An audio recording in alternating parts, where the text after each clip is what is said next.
Tell us a bit about the UNESCO Dream Centre. It sounds very, very exotic, but what does it do? Well, it's an honor that was given personally by the UNESCO Director General, Dr. Irina Bokova, who's a woman, if we're talking of gender equity. At least she's leading UNESCO, the first in 65 years as a woman. And they recognize our effort of cultural caregiving, meaning to say free arts education to the differently abled, the youth in difficult circumstances out of school, street kids, those in prison, refugees of armed conflict, because we still have some problem in the south, and also we've had so many ecological disasters with climate change. So we have to respond to them in a different way.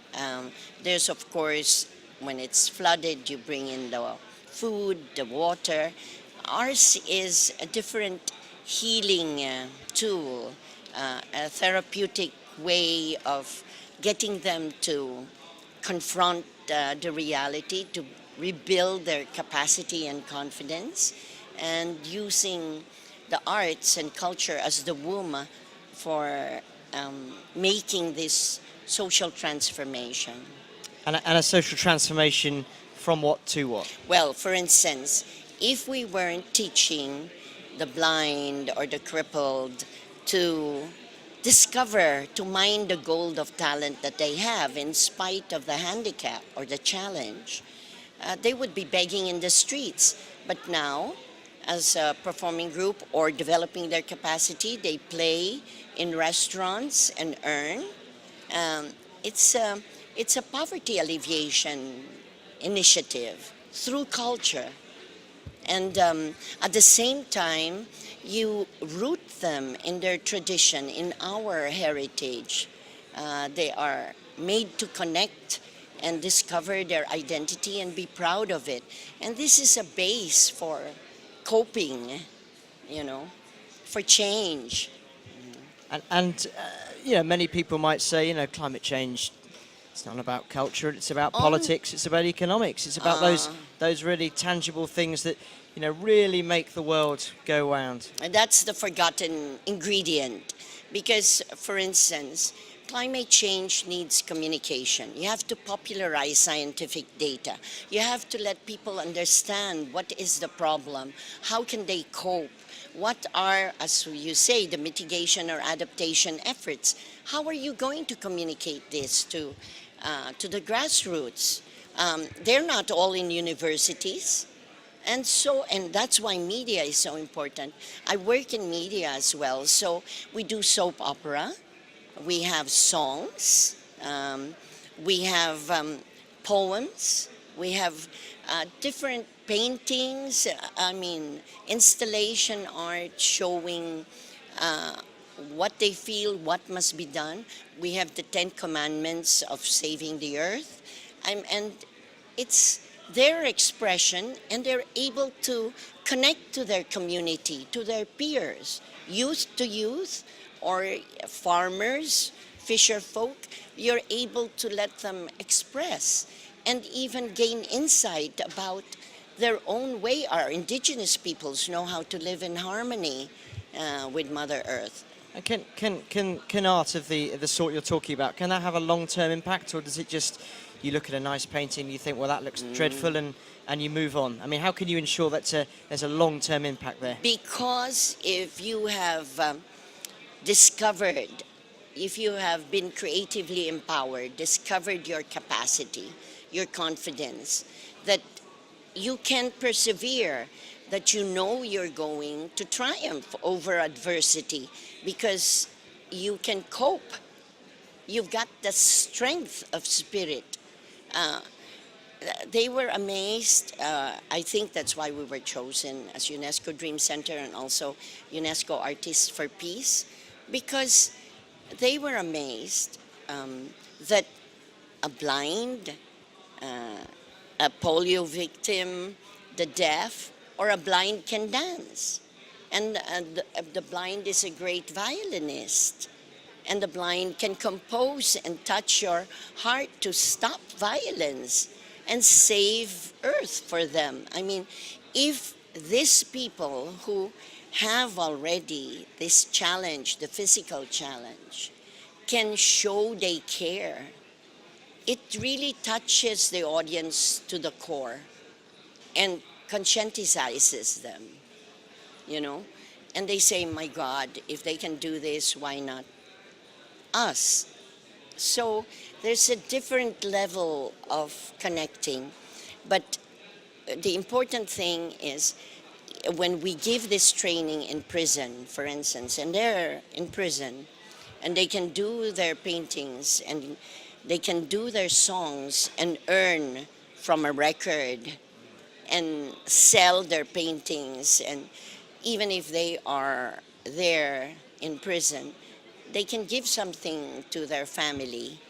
Um, it's something. It's you're really fighting poverty. You're giving them the strength, the stamina, the courage, the confidence that, well, there's a term my husband always was using because we were in exile and we fought the dictatorship. You're sure, venceremos, you will prevail, you will overcome. And that's what's important. If you have that strength of spirit, you will triumph. And that's what we need. And look at the adversity we're facing.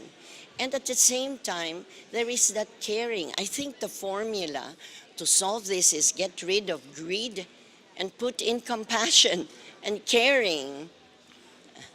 But what, and I think, That will soften your heart. I mean, Absolutely, it's yeah. got to be, you know, it's not just the mind and the periods and the commas in documents. It's what your heart dictates, what it beats, that you must care, that you must affirm life, you must not destroy life. And what we're trying to say to governments is, please stop using funds with bombs and guns. I mean, use it to build these cultural resources, to outreach everyone to the right to culture. Sure, but many people will say these are wonderful sentiments, but it's idealism. But it's real. But it's idealism, and it's not really going to impact on those men and women 100 or 200 meters away in their suits, I know. looking You at know their that Excel spreadsheets. I'm going to tell you something. We got involved with Climate Institute. My husband was a senator at that time in charge of environment, and he called when nobody was caring that much for a leaders conference on climate change and a declaration for small island states, and especially for the Asia Pacific, which is so vulnerable. And at that point of time, I wish I could show you the letter from John Topping. They were amazed. They were having all these debates, quarrels, voices rising. Is it really true that we're going to be overrun by water and everything? But now they know there are tsunamis. No, they know that you're flooded. Look at what's happened to us in the Philippines or even in Thailand, our neighbor in ASEAN. I mean, it's true, it's real, but you have to be able, when our kids performed, and the performance was really to stop violence. The song was Save the World for Me. I'll ask you, what have you done about our tomorrow? You know, do you know that this hard-hearted, you might think, politicians, they were parliamentarians, they were in suits, they said that they were touched, and they said that the performance of these kids had a softening effect, that the agreement for this, for the declaration for small island states and archipelagic states was carved, and we presented it in Berlin to the first COP. My husband was the chairman of the delegation there. Do you think that conferences like this, should there be more space, more time given over to? Absolutely. To For I mean, culture and arts. I'm trying to think I'm trying to think an event taking place halfway through the main plenary session, but Sure. is that something that's been suggested? Is that something that you I- could ever see happening? I spoke in a number of things. There was the meeting where Miss Mary Robinson was there, as well as the ambassador of America for women and gender. I spoke a while ago, and even with the UN family and for the Rio Plus 20 preparation, how important it is to twin cultural diversity with biodiversity protection. I mean, they're as much endangered as the flora and fauna, our indigenous communities and our traditions, our heritage. So there is a way of twinning it. You don't even have to say, it's, oh, are you giving us another topic? You know, it's not another topic. We have to be able to synergize, to harmonize, to fuse things, to cross-cut, to be interdisciplinary in the approach. We can't be tunneled in our vision. So that's what arts and culture can do.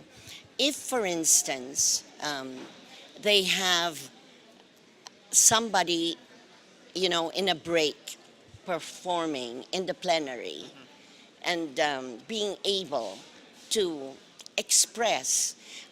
We gave a gift to Mr. Ban Ki-moon when he came to the Philippines. It was a mural of the 8 MDGs in one mural, created by young painters that were worked out in Batanes. And he loved it, and he said, this is more powerful than a speech. Because right away there was the perspective, it was clear. So there are things, you know, it's communicating, it's motivating, it's connecting, it's letting them empathize. You may not be the one suffering with the floods. You may not be the one whose house was washed away. But you can feel, you can cry with them, you can you're motivated to do something. And that's what arts can do, touch minds and hearts. Okay. And that's what's probably is a little bit lacking. Yeah. And if it's an ingredient that must not be absent, and I said, sustainable development will not happen. It will either be retarded or accelerated depending on the wise, relevant, and significant use of culture as an essential ingredient. It cannot be by the way or just put it in as entertainment. It's not just entertainment. It's one virtue that it can entertain you, but it's a powerful teaching tool. Just briefly, because we're nearly out Sorry, of time. I get very passionate about this. Not at all. We've got about 20 seconds left, but just briefly, if you could put on one event tomorrow afternoon, midway through the plenary, you've got about 10 minutes. What would you put on? What would you want to show to all of the delegates in the main hall? I think, like with you, you can gather all of the shots all over the world where you see the agony, the misery, the catastrophe. And then you sing and do the dance interpretation of saying, save the world for me, and it's a child singing. Because that's what this is all about. And that's what they kept on saying. I mean, Mr. Ban Ki-moon, the wonderful COP president, Cristina Figueres, everybody has been stressing, we have to save tomorrow now. It's now. It's like if somebody had a stroke or a heart attack, you've got to have an emergency response. Rush it, have an ambulance, rush to the hospital, intensive care efforts. And Mother Earth is ailing. She's really in trouble, and that's our womb of life. How would they like to be faced by people, whether it's ghosts of our ancestors or the young here saying, what are you doing? What are you leaving me? Don't I have the right to live? And that's what this is all about, to act now. we have to build Noah's Ark through this agreement, through this climate fund, through all of the cries to save the world. It's our only home.